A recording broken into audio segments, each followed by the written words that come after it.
अब तपाईँले र हामीले हेऱ्यौँ भने चाहिँ बाइबलमा कतिवटा ठाउँमा येशू ख्रिस्ट र पौल दुवैजना एकदमै कडा रूपमा प्रस्तुत हुनुभएको पनि हामी पाउन सक्छौँ। झुटो शिक्षाहरूलाई यो त झुटो शिक्षा नै हो भनेर उहाँले ब्यालेन्स क्रिएट गर्न खोज्नु भएको छैन, होइन, मिलाउन खोज्नु भएको छैन, सिधै जानुभएको छ भने कतिजनाको माझमा जाँदाखेरि अलिकति नम्र तरिकाले पनि जानुभएको छ।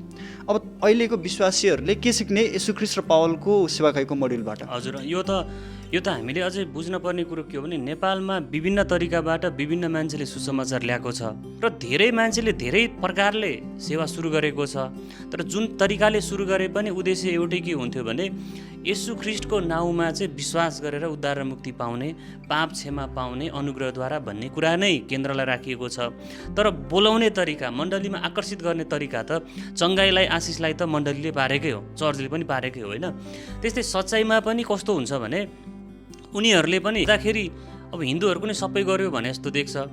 उनीहरूले पनि सुरुवाती समयमा जस्तै इन्डियाबाट सुरु गरे हो नि त। उनीहरूले के गर्दैछन् भने कल्चरहरू सबै नराम्रा छैनन्, हिन्दूहरूमा नि कति कल्चरहरू राम्रा कल्चरहरू छन्, त्यसलाई फाल्नु पर्दैन, मास्नु पर्दैन, बरु त्यसलाई चाहिँ चेन्ज गरेर चाहिँ बरु येशूको महिमाको निम्ति प्रयोग गरौँ न भन्ने खालको तरिका नै प्रयोग गरेको पाइन्छ।